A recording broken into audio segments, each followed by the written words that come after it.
to this episode of Smarter Sourcing. My name is John Pavia, and today we're joined by Kriti Jain, the Senior Director of Indirect Global Procurement for Lucid Motors. Kriti, thank you so much for being with us.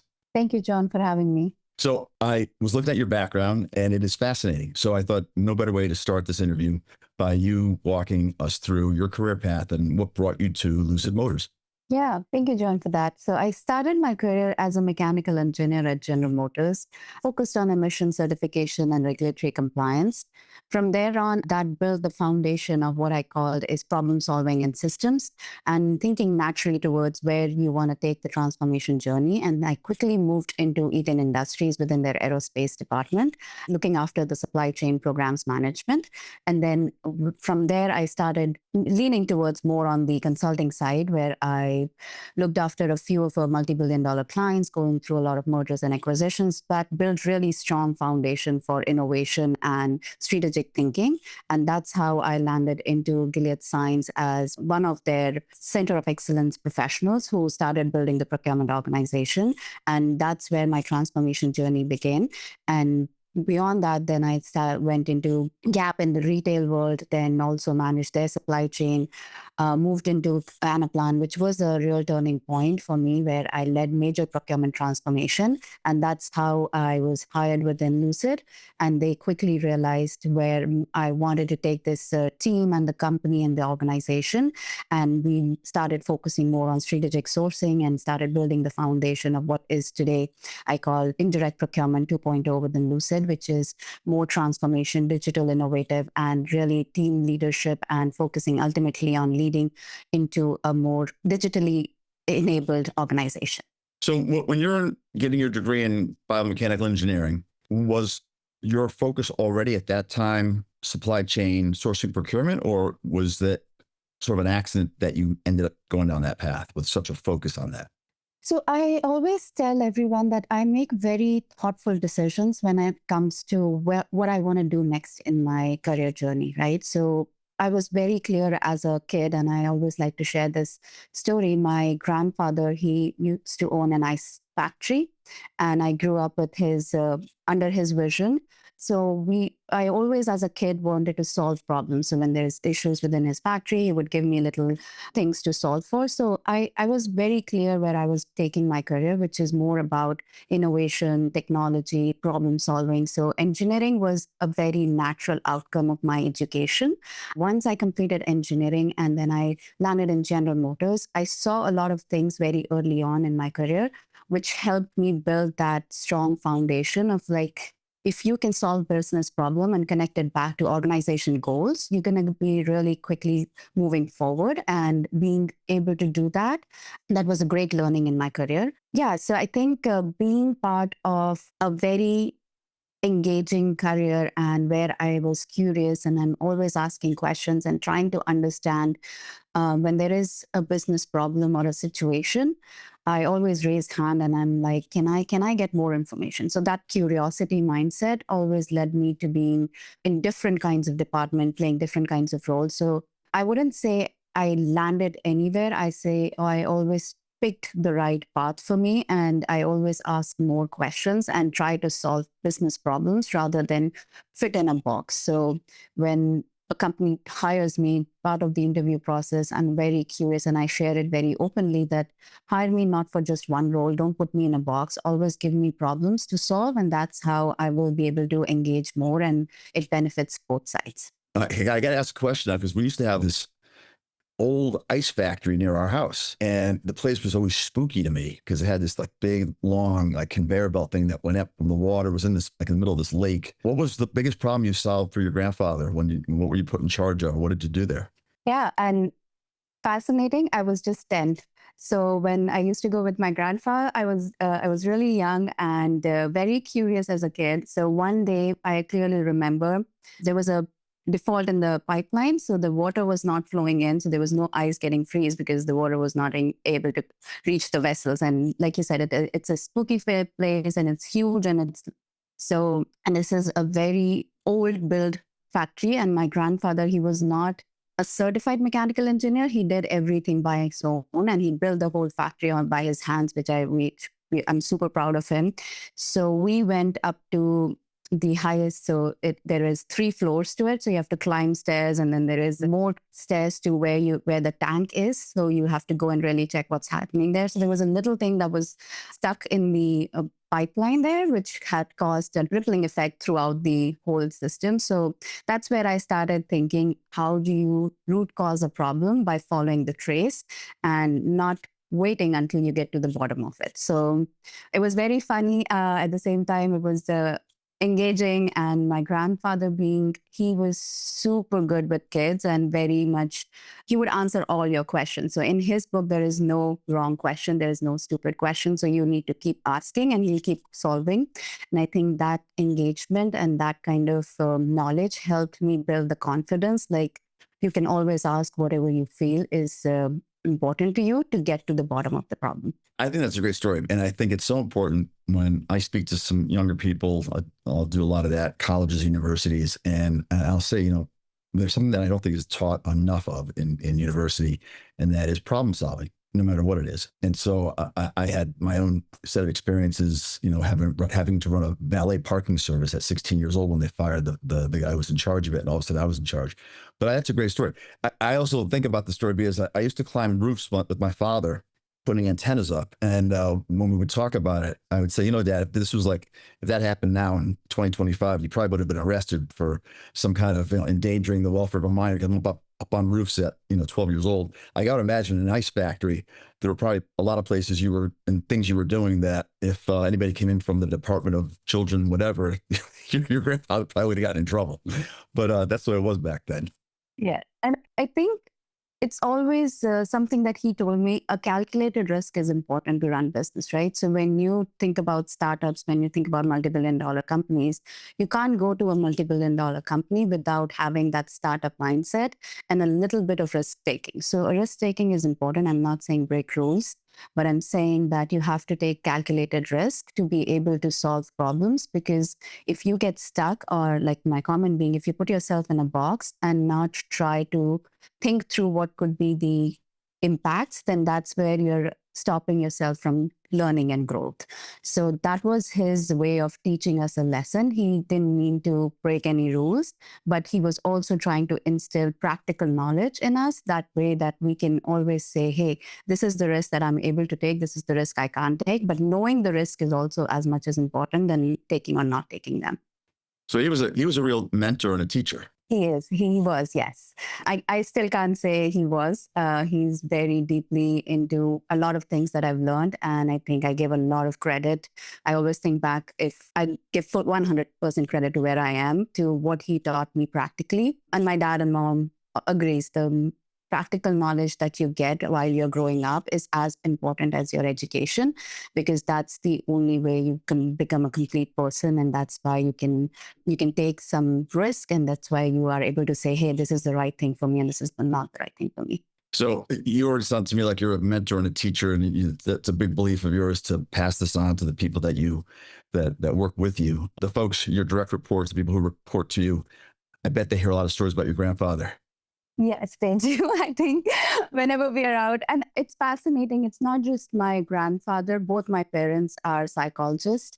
So I tell people I have slept with case studies. I've never been given a solution in my entire life growing up. My parents always told me, if you have a problem, whether it's personal or professional, read, research, and understand, so that you have a good knowledge base and you're coming from a place of facts and data-driven approach rather than just being emotional about it. So I think they have taught me how to balance, where it's emotional quotient is also required, but there you need to be very data-driven, strategic thinker, because you have to have a holistic point of view rather than just going one way or the other. So I think my parents and my grandparents have a lot of influence on how I am as an individual and how I interact with my team, how I interact with my leaders, because I truly want to understand what drives business forward and focus on that and make sure we are making decisions which are the technology based, but also data driven, and we have facts to rely on. But then also 80% is good enough for me. I don't wait for 100%, because that knowledge base that I keep building through my career helps me take that 20% of gray and convert it into 100% of decision making. So, with the different experiences you've had and the different companies you've been with, we'll get into the nuances and the differences and transitions. Going from a pharma to a electric vehicle company. But what's the common thread that you would say some principles that are constant in having and managing a successful procurement organization, direct or indirect, regardless of the industry you're in? Yeah, so I think the common thread is data driven insights. Supply chain is all about data, right? So we have so much of data when it comes to parts moving from point A to point B. When you're doing a purchase, so whether it's direct or indirect, there is amount of data and the amount of engagement that's required and the cross-functional input. It's so critical and it's so standard across the industry that no matter where you go, you still have to talk to the suppliers, you have to talk to your internal business partners, which are finance, IT, compliance. So that concept doesn't change within supply chain. The beauty of supply chain is that it always revolves around how the company or the what product you're ultimately going towards, right? So that's the difference, and that makes it very engaging, and that drives me to solve more, because no supply chain in any company will look the same. The concepts are the same, but they're never going to be conceptually the same in any. So I can't take a supply chain that is fully functioning in a pharma to apply it in an automotive. I have to make tweaks. And for those, I have to rely on very strong internal business partners and inputs, and really be that curious to understand, like, hey, what are my gaps? If I don't know my gaps, I won't be able to build a mature organization.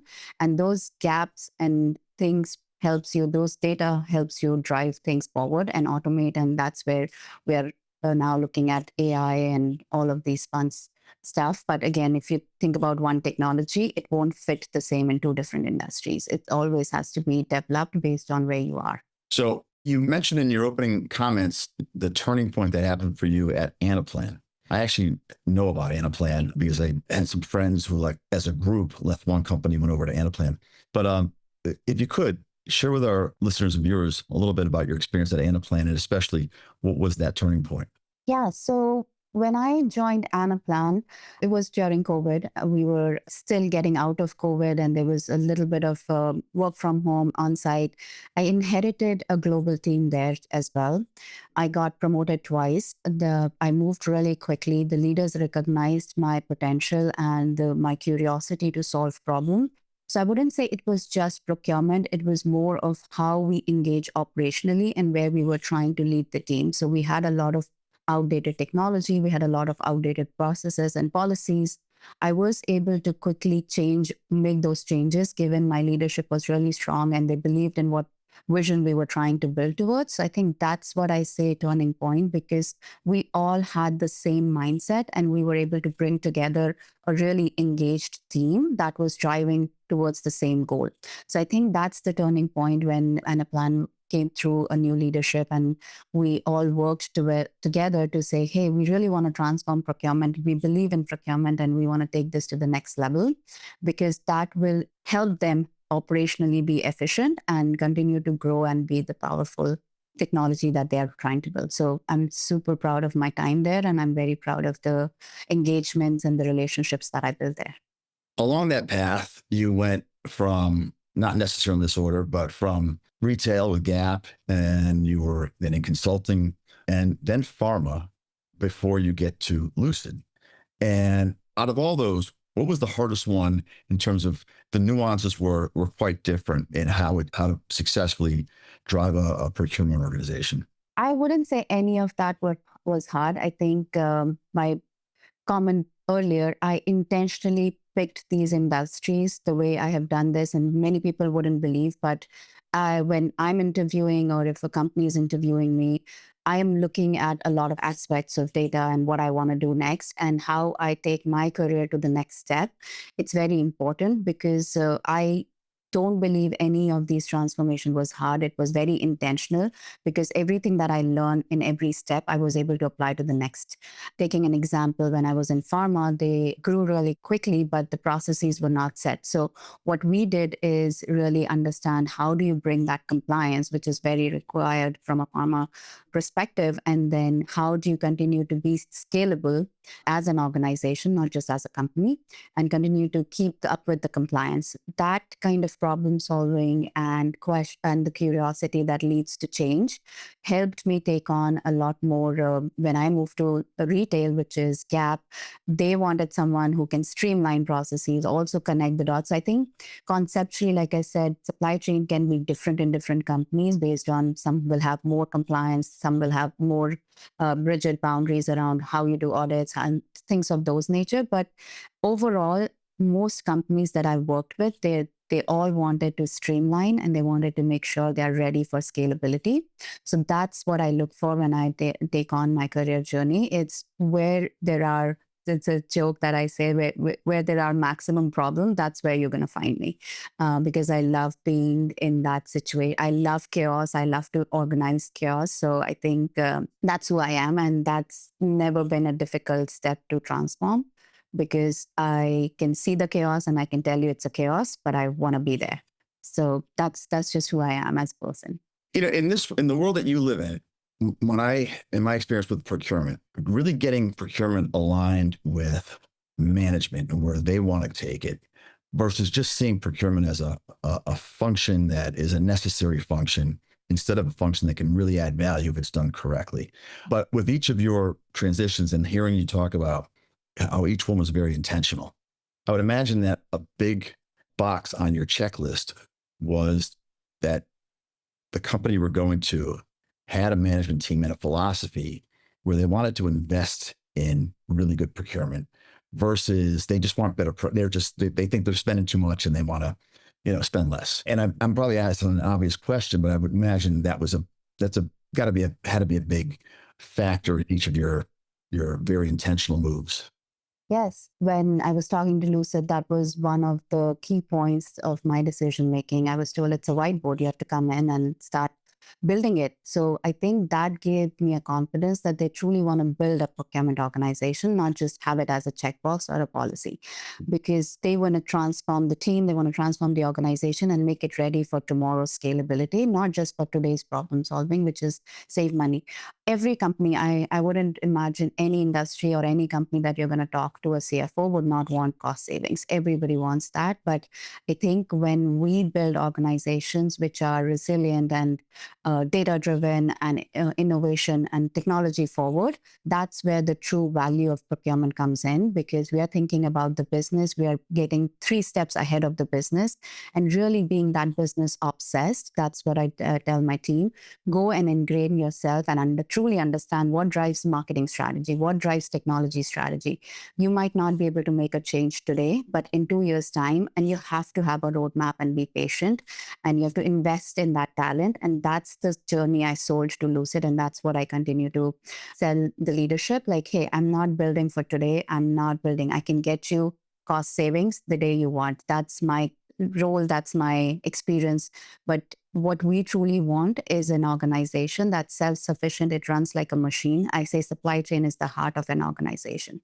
It has to continuously work. And for it to work, it's not going to be a cost center. It has to be a data-driven strategy forward, and being business obsessed and truly understanding where to invest and when not to invest.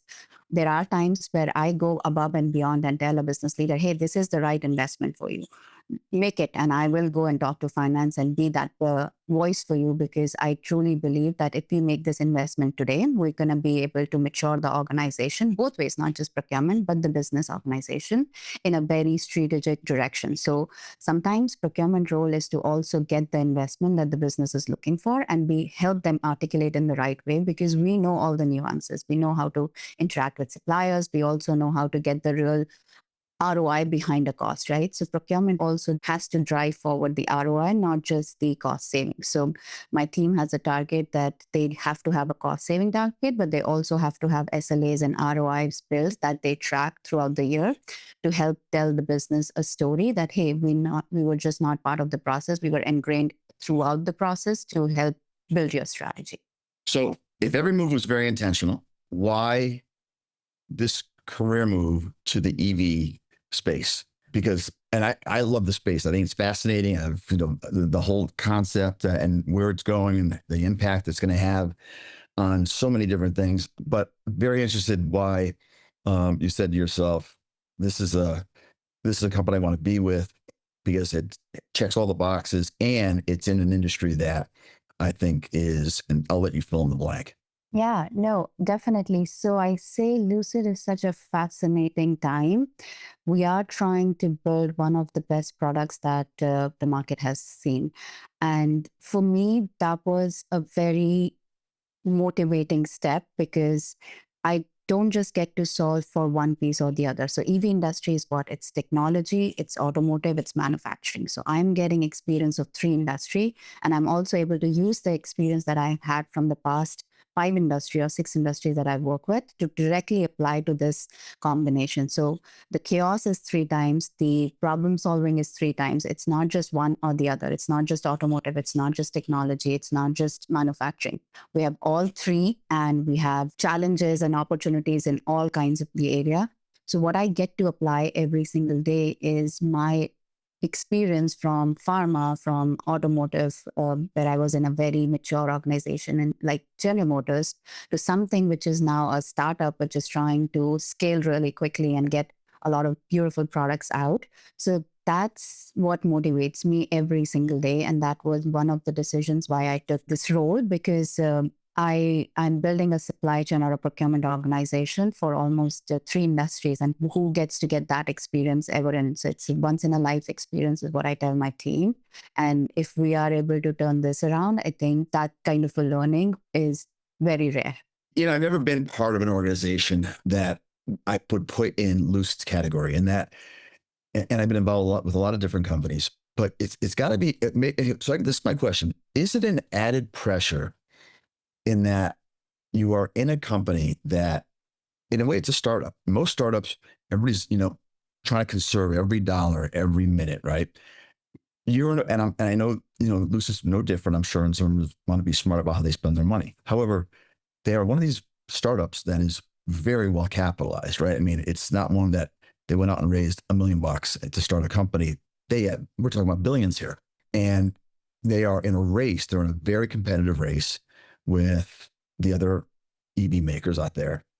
But for you and your organization, and as you report up and you're in line with management trying to get this company to a place to the finish line here, is it an added pressure that you didn't feel it was new to you? Because it's rare when most people are startups, they're startups, people immediately think small company. It's a big company, like from day one. It's a startup, but it's a big company with lots of capital, but in a very, very competitive race. So is that a little bit different than everything else you've experienced? So it is, but at the same time, like I said, I love a good challenge. So that doesn't make me nervous. That actually energizes me. When I came into an organization which didn't have indirect procurement stabilized or in a mature way. So I took that as a challenge. I wouldn't say I don't have days where I feel nervous about my decisions, because I'm also someone who makes decisions very quickly and with the limited data. And I think that's where the leadership has trust on me, that I can see things differently and I can speak to it. But that nervousness is a good nervousness because I'm building something. I'm not. And I also tell my team, if you need to break something, let's break something, if we know what the plan is on how we are trying to build this for the future ready. So I wouldn't say it's being nervous. I think it's very exciting time that you get to build a procurement organization for a company like Lucid, where we want to have cost savings as one of our goals, but we also want to do things in the right way and be ready for tomorrow's scalability. Yeah, so I think it's exciting times. And I always go back to my learnings from when I was 10 in an ice factory. And if that didn't make me nervous, then I think nothing in life will make me nervous, given what I know and what I can continue to learn. Okay, so now here's my question. You come into Lucid, and you said yourself they did not have a mature indirect procurement function when you first got there. So now, and I've seen that movie before, not just in indirect procurement, but in other aspects of operations. And now you come in, and when they ask you, okay, so how do you think we're going to measure your success? 'Cause this is how we think we're going to measure success. You're giving us this vision of what a mature procurement organization should look like. And okay, great. Here's how we think we should measure success. What were you able to impress upon them and maybe add to their checklist of this is how you should measure success and how I want to be measured and my team wants to be measured a year from now or 2 years from now? Yeah, great question. And we did talk a lot about that. I think, again, my comment goes back to this leadership having so much trust and confidence in what they have invested in. They had some inputs in mind, but what I was brought into was a very open leadership and people that wants to hear what I want to say and what I want to bring to the table. So I was just not given the seat at the table. I was brought up to the table and we constructed the vision together. We came up with the KPIs and matrix together, and we track them every month. I have reviews with the leadership team. I'm able to produce results, and I'm able to go with my confidence and say, hey, this is right and this is wrong, and I'm heard.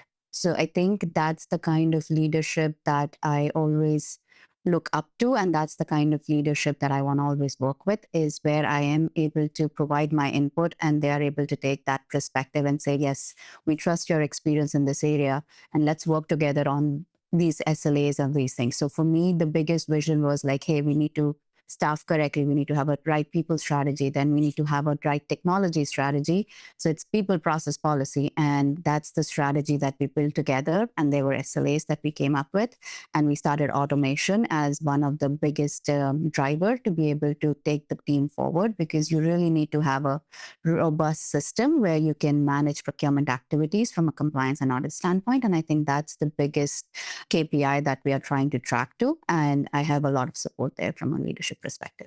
So I talked to somebody in a similar role as yours, not in the same industry, and asked them, so what do you look for in the people that you hire, people that you add to your team? And I asked that question frequently, or in either the same or similar way, to a lot of guests. And he gave a really interesting answer that I don't know that anybody else had, but I want to see what your feelings about this. He said, look, data is so important these days. You compare, what we do today to 5, 10, 15 years ago, and it's so, everything is so data driven now. So I know that you've already mentioned that. I've got to imagine it's something that you look for, someone who has already embraced data and the importance of it, and even knows how to, really understand what the data is telling them. But then he said, but the other thing is that I look for is people who are really good communicators. And he goes, and right now that's getting harder and harder to find because these generations are coming up and everybody's immersed in their phones. He goes, but I think it's really important, especially when in a procurement organization where you're constantly trying to get stakeholder acceptance and adoption, where, they've been with the company a long time and they're like, well, I'll just have my guys do the buying instead of trusting the indirect procurement organization. And I can imagine, in a company like yours where everything is so cutting edge, it's also high on your list of people who are effective communicators. What do you look for in the people that you're bringing on, especially an organization like yours? Because you're only scalable to a certain. You can't go out and whenever there's a stakeholder that's giving pushback, it can't always be you. So how do you manage? How do you do this? And what do you look for in the people that you're hiring? So ownership mindset and innovation, right? So when you own something, you will do whatever it takes to fix it. So for me, that's super critical. And how I assess during interviews is really understanding what motivates an individual to be better and to show up, and how you show up is very important to me. So my interviews are not very technical. My interviews are more engaging, and we try to talk about what motivates you, what is that you're looking for. And I have a very mentorship approach, right? Because that's what I have got in my entire career. So I don't treat my team as, hey, I am the leader and I will set the tone of the team. I have created a team which has a voice, and we all talk to each other. We lean on each other. So we have created, I take this analogy, we have a basketball team. So nobody holds the ball too long. We have to keep passing and we need to keep sharing. And that's how you share ideas and you share vision. So when there is a pushback or an escalation, I don't always step in. I always say, hey, did you check with the SME on the team who might already have the answer, and take them and have them be the voice for you? So it's not that also I'm trying to set expectations with business that escalating doesn't solve problem, but listening to the team that I've brought in and the SMEs, and when they're providing you data, when they're providing you inputs, taking them and taking a step back and really understanding what will make their business better. I think that strategy has tremendously worked for me and my team. We all work like a fully functioning fueled machine, and there's no one or the other leader. We are all in this together, and that's how we are driving change forward. Even when we come up with new policies or new processes, different team members take on different roles to help communicate it to the leadership. So to your point, communication is super critical. So what I do is like, hey, if IT leader has an engagement with their business, I send in a professional services leader and say, hey, why don't you communicate the IT process to them? First, you two talk to each other and have a debate. If you can convince each other on that change and what questions comes up, let's document that. Because if you have questions amongst the team, then I'm sure business have a lot more. So we do all of these different tricks and tips, and we work as a team very openly and very transparently. And there is no ego in my team. There's just no negativity in any sense, which drives the motivation forward. And everybody is leaning on each other, and they understand why each piece of the puzzle is there, so that we can create that whole holistic house that I say. And we all work together in that transformation journey very, very smoothly.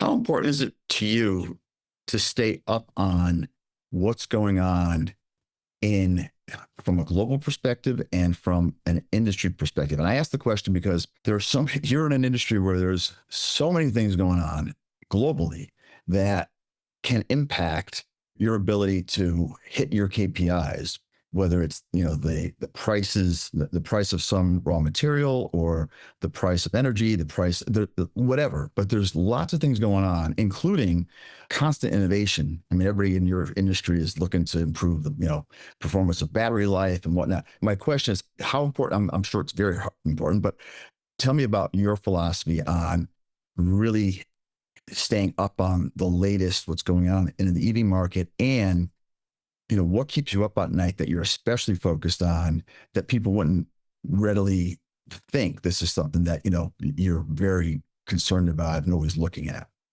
Yeah, I would say there's so many changes. I agree. It's an overwhelming time for supply chain, especially because, to your point, there's just always some sort of a disruption happening for some various reasons. What I personally follow and what I tell my team is have three major goals. And those three should be: you have to have technology forward. So research about the latest and the greatest innovation in the technology world, not just for procurement, but for the business. Have that as one goal and don't change that, because that's the only way you're going to keep moving forward and keep innovating and keep digitization. So digitization is top of mind. That's what we focus on, and we continue to talk about it. New tools like there is Coupa, there is LevelPath, there's just so many of these coming up. How do you take that and embrace in your team and make sure your team is ready for the forward thinking and digitization? What are the policy changes happening? You can't impact everything and you can't implement everything. But what is the biggest and the most important and the most crucial change that you can take on without overwhelming yourself and the team? And let's just focus on one or two things, not boil the ocean by taking everything and trying to solve everything. And then third, your people management and ownership and mentorship. So for me, mentorship is super, super critical. So you have to focus on your people for them to be able to focus on business problems and drive results forward. So those are the three things that I keep my team really focused on, apart from everything else that's emerging in the market. And obviously, we attend a lot of conferences. We go out and talk to a lot of leaders just to brainstorm what they are thinking, and taking other people's challenges or solutions and then applying to our problems have also helped us gain a lot of momentum rather than solving everything by yourself, right? If there is a problem, there is a person who must have solved it. Let's find them. Let's not reinvent the wheel is my philosophy. I don't mind taking help. I don't mind asking for help. I think I was sharing something with someone yesterday that I love working with smart people. I like if somebody else finds something and tells me rather than me being always forward thinking. So I'm someone who would intentionally go and talk to people just to see, hey, what are your thoughts around this area? Or what are your thoughts around, instead of me like, hey, raising my hand every time there is a problem and having a list of 100 problems to solve. I would rather say, who has solved this problem? Can you give me the information? Same goes to my industry peers. I send them emails and messages all the time. Hey, did you solve for this? Can you share some information here? So that's how I operate, where I try and lean on the knowledge that's around me to solve a lot of these situations or opportunities that we are all facing. Your experience now when you got there, was there ever a moment where you said, boy, I'm really out of my comfort zone, which I know you like being out of your comfort zone, you challenge yourself. Was it within your realm of your expectation of like, I'm outside of my comfort zone, but I'm good. I like this. Or was it even, were you further outside of your comfort zone than you thought you were going to be? Yeah, I would say this is the most comfortable situation I can ever be in. That's what I was Uh, going to guess. Yes, yes, because I think, like I said, I'm in an industry which is moving really fast, evolving really fast. There's a lot of internal and external challenges that you're facing to keep things moving, right? Because if you take a few examples of supply chain disruptions that are happening in the market, it impacts a lot internally, which creates a lot of rippling effects within the cross-functional teams. It stops you from taking the next step. So it's not just about being in an uncomfortable situation within the industry. It's just overall, it's a very challenging role and at a very challenging time. But at the same time, that fuels me every day to wake up and say, hey, what am I going to learn today? Because for me, being in an uncomfortable situation is learning because I don't know these things and I don't mind saying it. I say it left, right, and center. If you talk to my HR partners, if you talk to my finance or my leadership, sometimes I'm like, I don't have that experience. I don't know.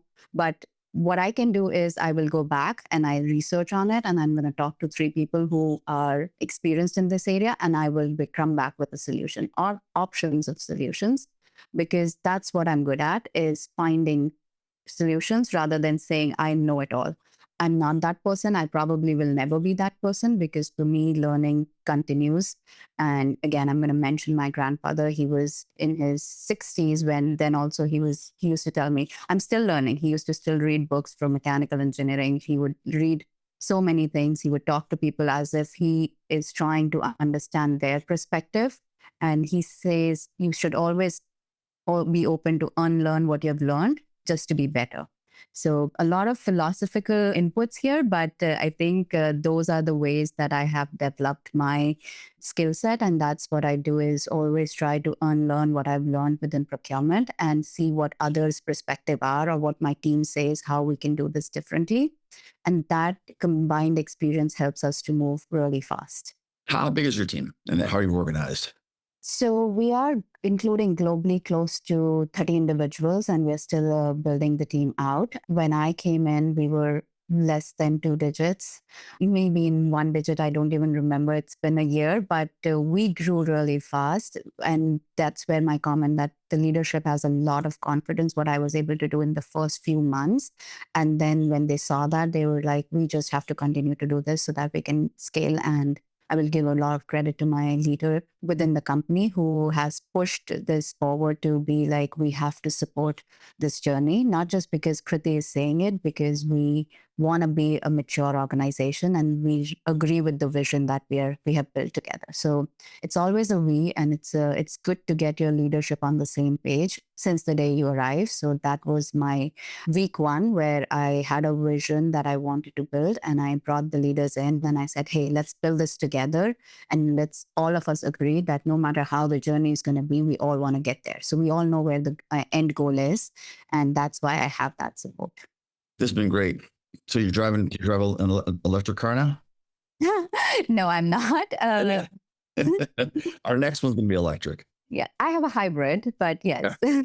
All right. Well, listen, this has been great. I really enjoyed this and I was looking forward to this interview because your background and because of the industry that you're in, I'm fascinated by it. And it's got to be really cool to be going to work, maybe not every day, but most days, because I think it's when you're working in a business that it's in a very fast moving, cutting edge industry, you feel like you're at the center of something that's electric. And in your case, it is electric, the electric cars. So it's awesome. Yeah, no, I think it's motivating to go to work every day. I would say there's different types of motivation that might change on a daily basis, but I think I am super driven and super focused on where I want to take this organization. And Lucid has a great future, and we all believe in that mission. And I think we're going to go and do really good things. And these beautiful cars are going to be out there and for everyone to have. Well, listen, thanks so much for joining us. I really enjoyed the conversation, and I look forward to following both the path of your company and of you. So thank you very much.